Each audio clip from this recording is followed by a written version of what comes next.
Helo, croeso I teganau.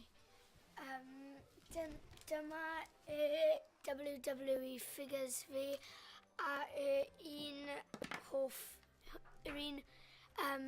dyn hoffi y mwyaf yw Finn Balor ac os fe yn cryf a dyn hoffi y move pan mae'n mynd fel hwnna a wedyn fe'n mynd fel hwnna a mynd fel hwnna a wedyn pob amser fe'n ennill ar ôl hwnna.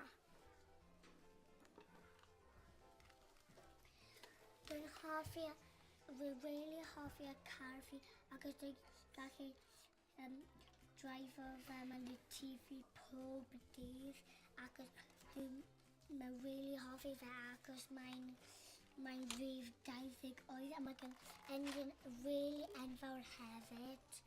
Mae gen suspension a mae really gyflym.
Diolch am gwrando.